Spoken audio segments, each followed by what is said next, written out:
Hello everyone. आज अपन एक questions के बारे में डिस्कस कर रहे हैं जो क्लास 11 का है, यूनिट्स एंड मेजरमेंट का है।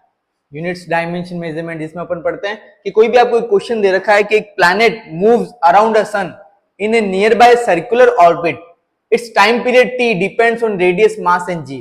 तो आपको बोल दिया कि क्वांटिटी है वो अनदर क्वांटिटी पे डिपेंड कर रही है, तो इसकी हेल्प किसकी हेल्प लेके? डायमेंशंस की हेल्प लेके इसका आपको फॉर्मूला डिराइव करना है। किसकी हेल्प लेके?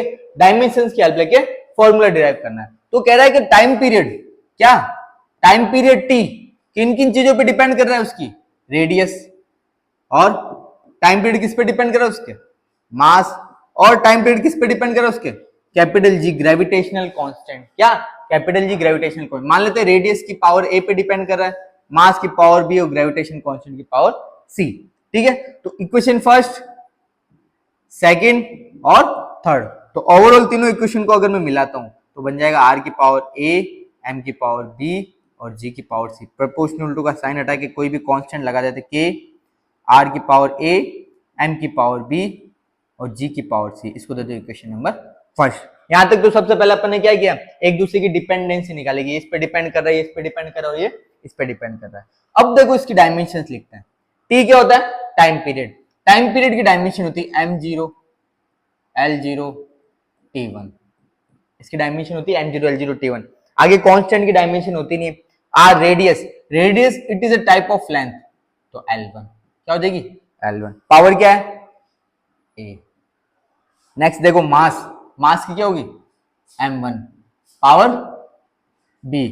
आगे देखो gravitational constant, x gravitational constant जिसकी वैल्यू होती M1, M-1, L3, T-2। Power हो गई सी। पावर को आपस में मल्टीप्लाई करो, LA, MB, M-1 इंटू सी तो हो गया माइनस सी, L3C, T-2C।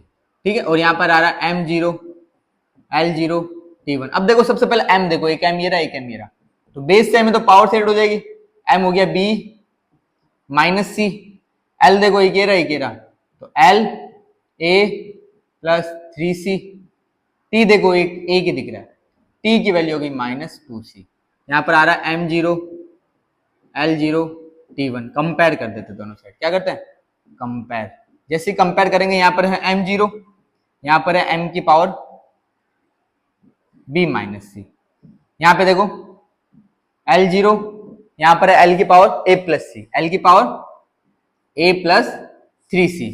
और देखो यहाँ पर कितना है? T की पावर, यहाँ पर है T की पावर 1 और यहाँ पर है T की पावर -2C। दिख रहा है? अब देखो अगर बेस बराबर है और दोनों आपस में इक्वल टू में तो पावर्स क्या हो जाएगी आपस में? तो 0 इज इक्वल टू हो जाएगा B माइनस सी। यहाँ पे 0 इज इक्वल टू क्या आ जाएगा? 0 इज इक्वल टू आ जाएगा A प्लस 3C। यहाँ पे 1 इज इक्वल टू क्या आ जाएगा? -2C। 1 is equal to -2C।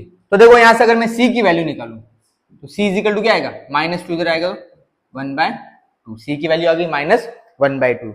ये अगर मैं वैल्यू C की वैल्यू कहां पुट कर देते हैं? यहाँ पे पुट कर दो, तो 0 is equal to B minus C, minus C की वैल्यू -1/2, माइनस माइनस प्लस, तो B की वैल्यू क्या आएगी? +1, +1/2, +1/2 यहाँ पे आएगा तो -1/2। क्या रहा?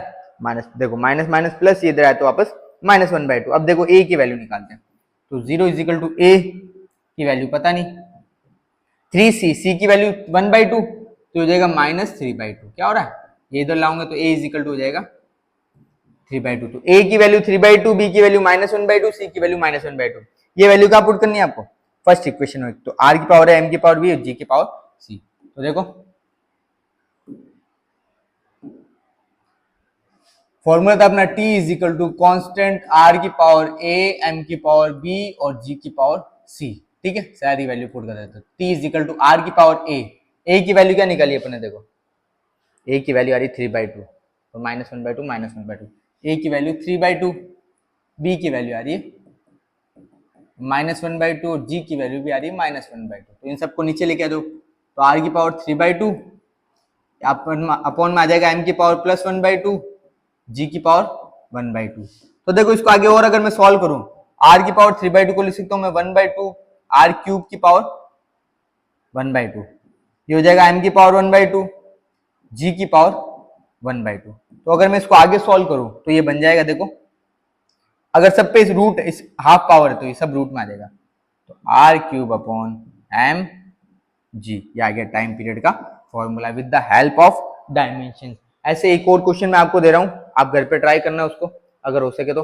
ये कह रहा है कि the time period of simple pendulum, time period of simple pendulum किस पे डिपेंड कर रहा है, उसके मास।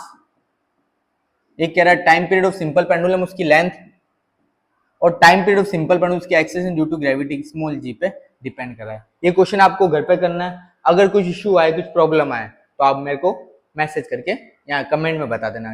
टाइम पीरियड मास पे डिपेंड कर रहा है, लेंथ पे डिपेंड कर रहा है और जी पे डिपेंड कर रहा है। इसकी डायमेंशन होती है L1t-1, इसकी होती है L1t-2, action due to gravity की L1t-2, इसकी होती है M1। ठीक है, तो इसको सॉल्व करके आपको फॉर्मूला डिराइव करना है कि क्या फॉर्मूला करेक्ट आ रहा है या नहीं आ रहा। ठीक है, अगर वीडियो अच्छी लगे तो like share and subscribe. Thank you.